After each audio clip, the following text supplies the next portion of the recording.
Whoa, we made it! Welcome to the fundamentals of a happy and successful life seen through the eyes of a modern day Viking. Okay, what are we gonna do? Well, exactly that.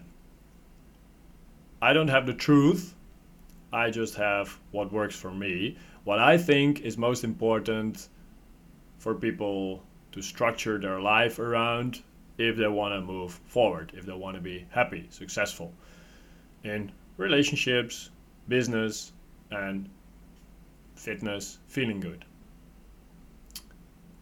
Liking your life, maybe. Loving life. That's a good way to say it. How are we going to do this? We're going to try to stick to 4 pillars, we can call it for now. And the one I'm going to talk about first is not the one you guys expect, probably, because that would be nutrition, because I am extremely passionate about nutrition, but also completely obsessed by it. So, if I have to believe my friends and family, which is probably true. But there is something else that I would actually want to start with, because I see it as even more fundamental. And that's what we're here for. We want to build the fundamentals of our life correctly. Again, it's just my version of the truth. It's not the truth, it's just what works for me. Before you get to nutrition, before you get to fitness, stuff like that, it starts with one very important thing: mindset. Because if you don't have a proper mindset, and what's most important in mindset is that you have a learning mindset, a growth mindset, that wants to move forward, that is pulling you forward in life. If you don't have that, you can study nutrition a little bit, you can study fitness, but you won't reprogram your system to be constantly moving forward. And I know that sounds, well, like something that would make you tired, right? Like you always have to move forward. You can sit still in life. That's not what I'm trying to say. If you want to move forward, then you have to know how to do that, and you can put as much time and effort in it as you want. If you want to move forward faster, you put in everything you have, or a shit ton of time and effort. That's fine. If you want to take it easy, it's also fine. But you don't want to be stuck. You don't want to be in a spot where you want to move forward, where you want to learn, you want to become successful and happy and strong and everything, but it's not working. So, this is the mind. The mind is keeping you in this place. So that's mindset. I'm going to talk about that more. First, I'm going to scroll quickly over the other main pillars to just say what comes up first for me. Nutrition is the second pillar. Maximize nutrients, micronutrients, and satiety. Make sure you don't eat too much. Choose the foods that will allow you to not constantly overeat. That's, I think, the most important choice you can make there. But more on that later, on its own episode or whatever. I have no clue yet how I'm going to do that. Pillar number 3, fitness. Most important thing that comes to mind: build a strong machine.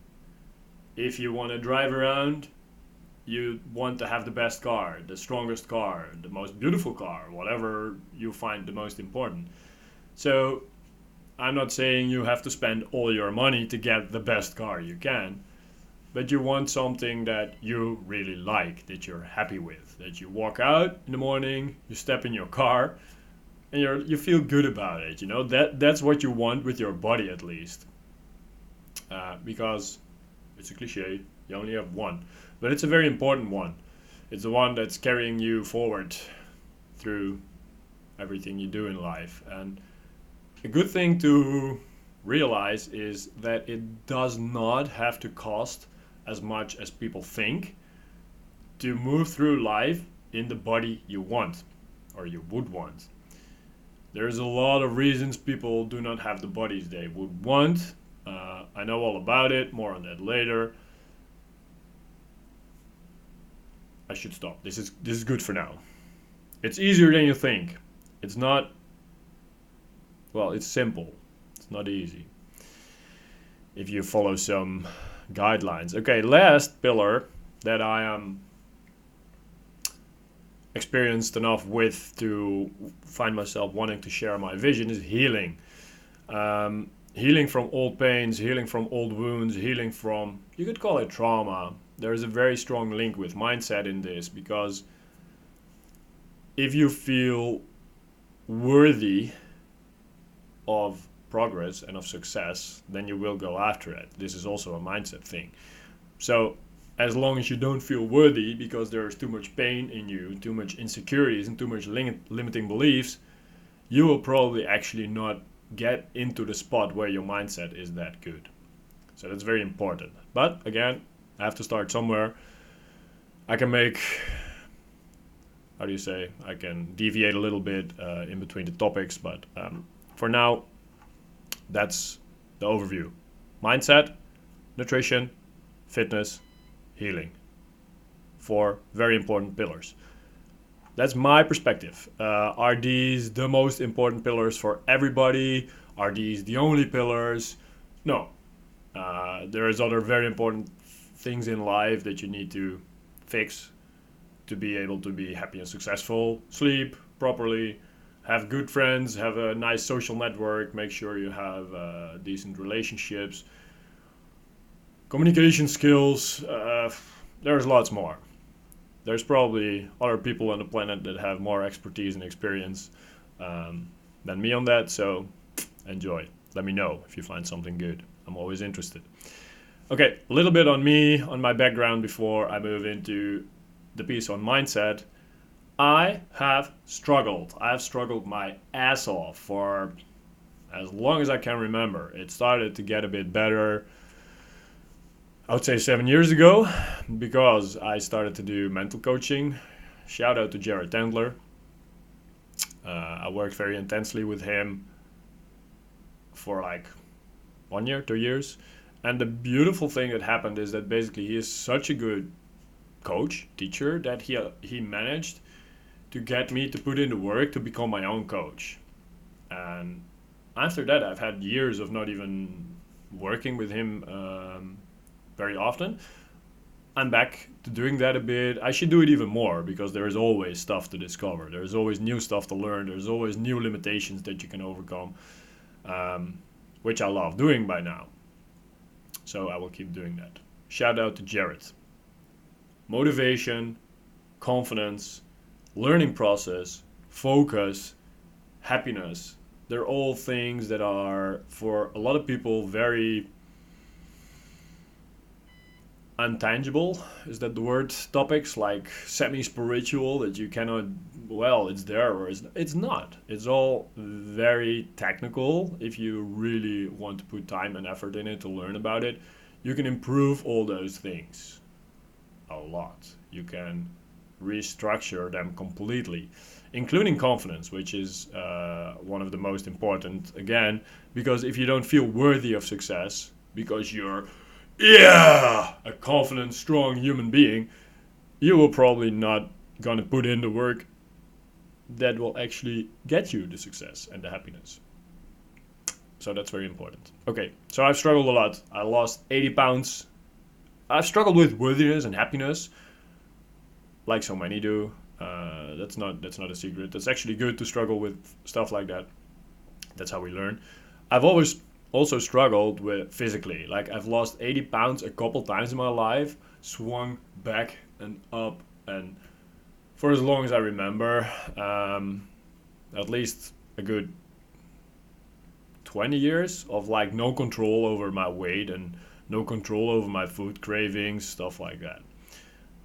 Not nice. I never liked it. I was never really happy with my body. So yeah, I mean that's for me always been a big projection of my happiness. If you guys see me moving around a lot, I have a high-low desk, so I'm standing. I'm always pretty energetic and properly caffeinated, so I can get my energy out a bit. So your guys' question would be, if you're swinging so much, if you find yourself in a spot where you always have to lose this weight and you gain it back, why would we listen to you? Well, guys, it's like tennis. You're as good as your last match. The last things you'll learn are gonna stick with you. This is my last match. I will never lose this match again. The match with struggle on, well, physical appearance and mental appearance, mental well being. It sounds maybe a bit heavy, but I feel I solved it. That I found very strong solutions in those departments. So that's why I want to share it. This was my last match. I'm the winner now. I'm the winner in my book. And that's all that counts. Okay. I've worked in a car company in my life for like 10 years or whatever. Worked very hard physically, lifting barrels of oil, engines, stuff like that. Probably damaged my back a bit in the process and stuff like that. But it gives me a good mindset to actually work hard. I had an old school mentor that taught me how to actually work hard from 7 in the morning, like Karate Kid. Wax in, wax out. Wax on, wax off, I think it was. I was literally polishing cars, actually. So I learned how to work hard. I just never learned to work very smart. I made every mistake I could make in life. At least that's how it feels like, which is not actually true. But I think that feels like that for a lot of people. Like you feel like you keep fucking up. That's definitely one of my stories. You know, you keep fucking up. Last big fuck up I made was with crypto last year. I managed to run up like some money I invested into an enormous amount, and then never cashed out, and I rode it all the way to zero again. Like a huge quantity of money. Like I know there is very rich people out there in the poker world that are way richer than I am and that won and lost way more money, but for a normal person it would probably be almost enough to retire. So yeah, that was a lot, and that felt pretty fucking stupid again. But I've overcome it, and I still feel great, and I still love life, and I still love myself. We all make mistakes. I did another one, and a big one. It's fine. So the main thing, which is funny, I did in the car company was fighting rust. Our biggest enemy in the car company. It was like a classic car company, so beautiful old English old timers. But they tend to rust away if you don't try to prevent this. This is an interesting one. So I've been fighting oxidation for 10 years of my life, 15 years ago, whatever, 20 years ago. And now I find myself fighting the oxidation of fats in the human body. Woo! More on that later, of course, in nutrition. But I find it a funny comparison. I've been a hardcore vegan for 2 years of my life. I've tried many diets. I've struggled a lot with food. I tried everything I could to gain back control over my appearance and fat and stuff like that. But that becomes a problem on its own, because if you try to over control everything, people were literally asking me if I had cancer at one point. Literally. Because I looked so unhealthy and skinny, and it's not only eating a vegan diet, but it definitely didn't help. I kept exploring, I kept studying. I've done intermittent fasting a lot, especially last year. I've done 5-day fast. I've been in ketosis for a couple months. Whatever works for you. My system seems to like, in general, being low carb, at least low processed carbs, so I can choose myself what foods I want and crave. So that gives me quite a bit of experience with food and diet. I've put in thousands of hours of study on nutrition and diets, and especially food addiction, before I finally now get the idea that I've kind of mastered it, at least for myself. Besides that, my brain is trained to process information and to make decisions in poker for the last 15 years. I don't know how big of the role, I don't know how important that is for how I process information on nutrition, but it can hurt, I think. School, officially, I've done one education. I'm a business engineer. I've studied business engineering. So the funny part of that is I'm just trying to give you guys an idea where my perspective comes from. And we all have a unique perspective and unique skill set that allows us to see the world in a certain way. As we know, Nietzsche said, it's all relative, and that is because our perspectives are different. And I'm not talking about Dominik Nitsche, my buddy here. Shout out to DTO Poker. I'm not going to teach you guys how to play poker. He will, so go to DTO if you want to know more about learning how to play poker. I will teach you guys how to eat, how to feel, which I like more. Teaching about whatever, showing what works for me. So in business engineering, one important concept they always try to put down our throats is creating a helicopter view. So they teach you a little bit about everything instead of being a super specialist. So they allow you to be able to talk not only with the owners of the company, because you're educated in financial stuff, management stuff, whatever. You can talk to the management department, and you can talk to the people on the work floor because you know a lot of technical stuff that other experts don't know. So this creates a unique view in which you can see what are the most important things in a company that need to be done to optimize results, stuff like that. So maybe that changed my perspective too. And I can see a little bit of that, like about the food, about politics, about marketing from the companies, not unimportant in the modern day food environment.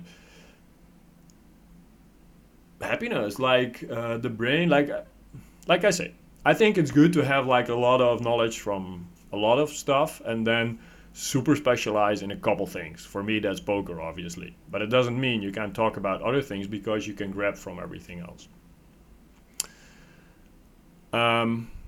So yeah, I think I have a unique perspective like so many of us have. Does that mean I have the truth? Does it mean I'm perfect? No, in no means. I've fucked up, like I said, a lot. I made every mistake I could make in life or whatever. But it doesn't matter. Because what's important that you keep moving forward, like Rocky said. We learn. It's baby steps.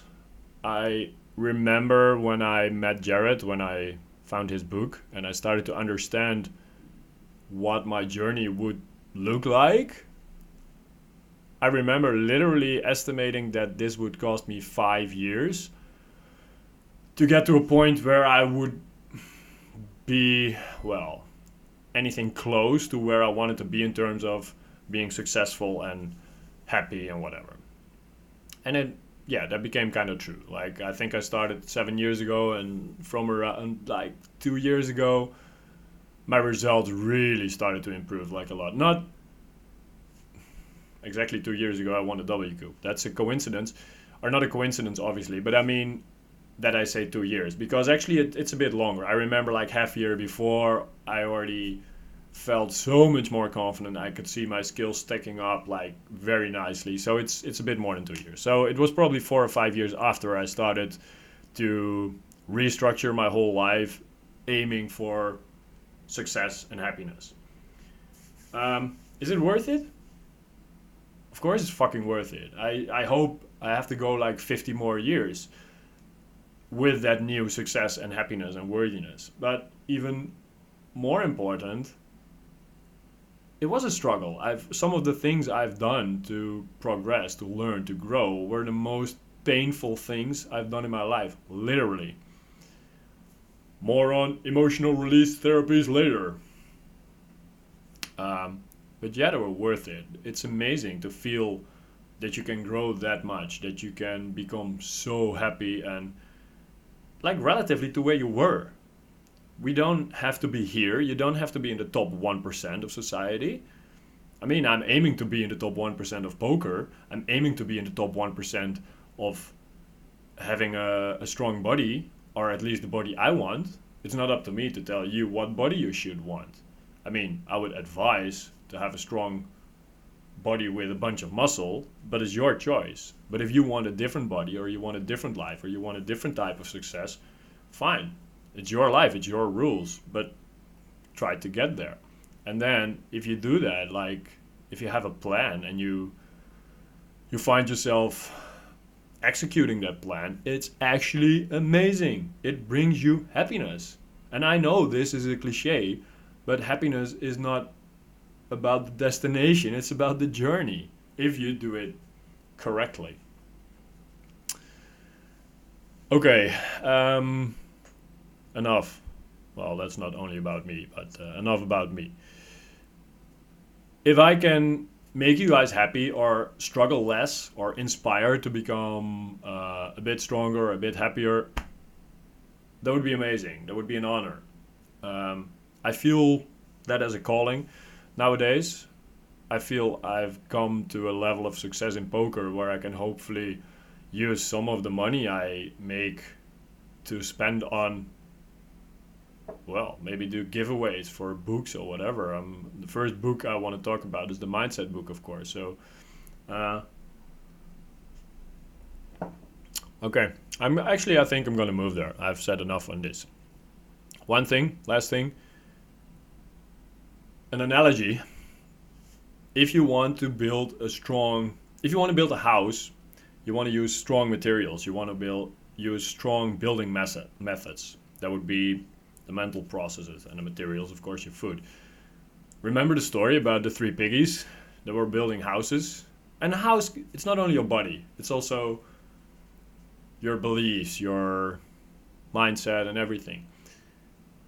You want to have a strong house. You don't build it with shit materials. You don't build it with shit ideas. You build it with not the ones from wood that outperformed the stro, we call it in Dutch, from the first piggy. It was blown apart. Then the wooden house was also blown apart by the big bad wolf. You want to build a strong house, like a stone strong house that stands there. Strong body, strong mindset. And then you go through life and then you see where you're going to get. Okay, that's an analogy. Mindset. What about it? What is mindset? It's a word that's used a lot, but I'm not sure if everybody has the same definition. I like keeping it simple. What did you set your mind to expect? What did you train your mind to expect from life? Because this is how you can see it. If you say mind, you can even see it as the brain. Like, do you set it there or do you set it there? Do you aim it for going forward or do you aim it to stick around, float where you are, stay here, whatever? Or do you want to move forward? Do you think you're worth moving forward? Where do you want to go in life? I said before, the most important change you could make, the most important element of your mindset is a growth mindset. And it sounds kind of simple actually, like, yeah, duh, we all want to learn, we all want to move forward. No, that's not true. We don't all have the correct growth mindset that allows us to move forward in life. Why not? Well, I'm not the world expert on this. That's Carol Dweck in my book. So I would strongly advise you to order that book. Carol Dweck, the book is called Mindset. If you are in, for whatever reasons, in a position that you're not able to afford a book like that, you can send me a message and I will buy it for you. Don't abuse this if you're just lazy. You're like, I want some attention, I want some book, whatever. Don't do that. I don't have very much time to do all stuff like that. If you're really stuck in life and you really find yourself bills piling up and you don't actually want to spend more money, okay, send me the message, I will send you the book. The goals of this book, as I see it, the goal of restructuring your mindset, for me, is one thing: to create one big, happy, strong, positive learning machine. Again, you can make an analogy with a body or with a car or whatever. That's the brain.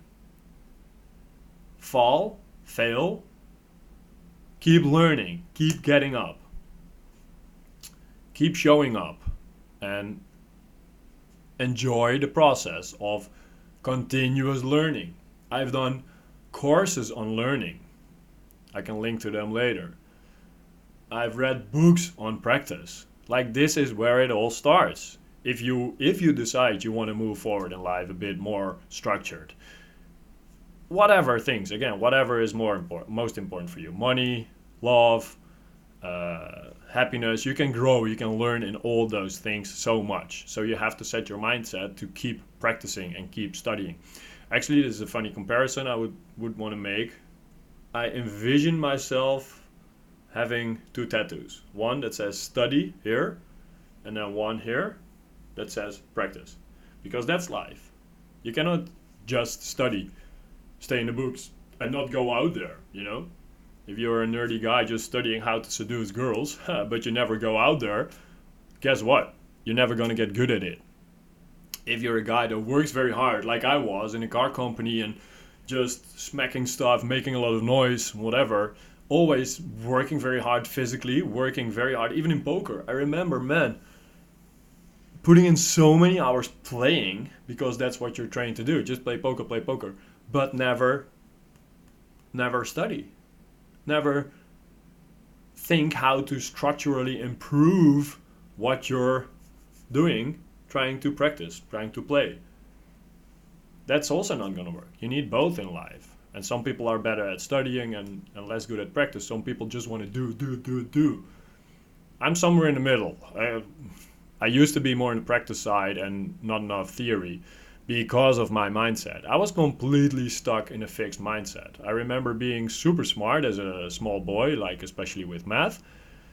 And then later on getting completely stuck and actually suffocated, like super scared if I had to perform math, because I didn't study it properly anymore, because I thought I was actually good at it, and that being good at something is inside of you instead of coming to you because of your learning process and your work. And that's the basics of why a fixed mindset is extremely killing. For me as well, but for a lot of other people, it creates a fear of failure as well, because you don't put in the work. You're convinced that you should be good enough, and wherever in psychology the word "should" is used, gives us a nice pointer that something is probably off. You feel you should be good at it, but you find yourself not actually being good at it anymore, and you start making more mistakes that you can't place. You don't know why you make the mistakes, because you were good at it, right? And learning and progressing, learning, like growing, actually becomes frightening, because that's the point where it starts to be, where it conflicts with being good enough, and then you think I'm not good enough anymore, and it creates, like I say, a fear of failure, literally. So many people have that. Like if you find yourself shaking before you have to do something important, this is fear. There's nothing to be ashamed of, but that's fear. The fear of not being good enough, the fear of failure. If you go in deeper, to my opinion, that pretty much always comes back to your deepest fears of being worthy. Obviously, I'll talk more about that. One of my favorite subjects, core worthiness. So mindset, yeah, order that book. It all starts with creating a growth mindset.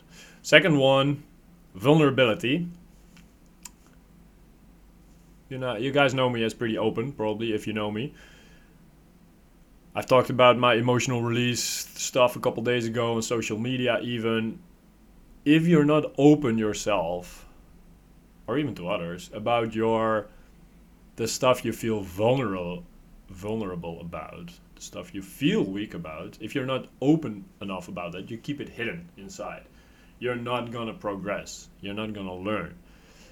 Again, also in this department, I'm not the world expert. Brene Brown is actually probably the number one world expert on the difference between vulnerability and weakness, because they are very different, but people see them as similar. Actually, you can be extremely strong by being vulnerable, because then you can work on the stuff that needs to be worked on. Very big reasons why people lack in this department. Look her up. She has 2 TED Talks, Brene Brown, that are amazing. It's probably easier if you write it down yourself, because maybe I forget to link to it. Anyway, I'm looking at my notes, and now I'm looking at the camera. Something else in mindset that's very important. We're human. You don't have to have perfect expectations. You don't have to have expectations of perfection. That's actually going to hurt you. What you should have is an expectation of effort. Same as in the gym. I don't care about the numbers in the gym, without giving away too much about the fitness stuff. I don't care about what numbers you pull, like if you're training your biceps or if you're doing squats. Well, I seemed to care a while ago because I was trying to get in a numbered goal of the 1,000 pounds club. I bounced off 6% before, and then I ran into a shoulder injury, which seems to recover nicely now. So I may do another attempt. But what's way more important is the effort, the muscle tension. Like, put in the effort in life to move to the spot where you want to be. And it doesn't really matter if you do everything 100% correctly. As a matter of fact, nobody does. We're all human. I still screw up many things. It doesn't matter. You don't have to do everything 100% to get where you want to be. Which is funny. Comparison. I heard it from Mastin Kipp. Mastin Kipp, an expert on actual trauma healing on Instagram. He had a nice analogy of an airplane. An airplane is pretty much always off course, like a little bit off course, 99% of the time. Because you can say, I'm going to fly to New York from London. You're going to be a little bit here, it's going to be a bit of wind, whatever. So 99% of the time it's going to be off track, but it's pretty much, accidents happen, but it's pretty much always going to arrive on its destination. Why? Because they keep adjusting and keep moving forward. I like that analogy. I have another one myself, which is this rubber band I have. If you find yourself failing your plan, not sticking to your plan, that's the most important. See it as 2 steps. You make a plan for things in life, whether that's fitness or nutrition or success in business. You make a plan, you execute the plan. Again, just like the study and practice. It's 2 things. Make a plan, execute the plan. If it's not working, either your plan sucks and you have to make a new plan or revise it, or your execution sucks. Which is very important to see the difference in. Diet is a good example. A lot of people fail dieting because they make a plan that's bad, or they make a plan that's good and then they execute bad. Compliance is the most important thing in dieting, but also in a lot of other goal reaching in life. Stick to your plan, and then after a month or whatever, review. Talk to people that are experts. Talk to friends that know you. Okay, what do you think I can do better? Do you like my plan? Do you like my goals? What do you think should I do in the gym? What stuff do I want to eat? Okay, that. And then make sure you actually do it. Okay, otherwise you cannot review properly after a month. If you find yourself not sticking to your plans in general in life, because you feel like you fall off the wagon sometimes, I think it's said in English, and then you feel like you're off track and it's broken, and you find yourself not doing anything for a couple months, eating like shit, not working out, not studying a lot on the things that you want to learn more about. Okay, see it as this. This hand wants to move forward. So this is life. This is your plan, and it sets you pulling forward. I should do like this. Whoop, it pulls you forward. Now I can move in all directions. We're human. We're free. We can deviate from our plans a bit. But if I deviate too much, you see what happens. The band doesn't break. It's not a rope. You're not off track. you're just a bit lost. But the tension, the good thing about this is the tension on the rubber band, the that was a good one. Find a rubber band, find a plan that's strong enough to not break. Okay, that was a stupid rubber band. A rubber band instead of a rope, so you can see that it will pull you back into your path, whatever path you want, instead of falling off it. So you will always be like the airplane, always adjusting a bit more. If the rubber band breaks, okay, you get a delay for like 2 seconds or a bit longer, you find another rubber band. Woohoo! Switch your plans. Change your plans. This one's shorter. The other one was too long anyway. This one's also stronger, so it doesn't break. Okay, analogy. Adjust your plans. Review your plans, adjust them, and keep executing them. Instead of sabotaging yourself and telling yourself you're not worthy of sticking to your plan, you're not worthy of success, you're not worthy of love. More on that later, again, in departments on trauma healing and confidence. Okay guys, that's it for now. The next one will be on nutrition, one of my favorite subjects. A subject that's gaining more attention, but I think a lot of people kind of lost interest in it because there is so much fucked up information out there that everybody thinks it's difficult or it's not fun to be too busy with nutrition because it's controlling and you have to do this, you cannot do this, you cannot eat this, and that is actually not a nice thing to be working with. I see it as the opposite. If you fix stuff like that, you will actually start to really love working with honest, good foods, and you will see how extremely happy and strong they make you. I drink a glass of wine every now and then. I eat chocolate every now and then. I cheat. I have like stuff that's really bad sometimes. That's fine. Again, 95% is good enough, you know? Okay, I try to aim for a 98 now because I think I got it after like 15 years of struggle. Now I can do a bit more. I can lean on a bit more in the gym. I can grow a little bit more muscle. I can tweak my mindset a little bit more. I can put in more time and study in poker. I can become a little bit more successful and get some amazing relationships. It's possible. And love myself and love life a little bit more even. I think it's possible now for me, but you don't have to aim for 98%, 99%. If you want to aim for 95%, perfectly fine. You'll be in a great spot compared to when you don't aim for anything. That's not going to bring you on average to a spot where life is amazing, you know? Life can be complicated sometimes for all of us.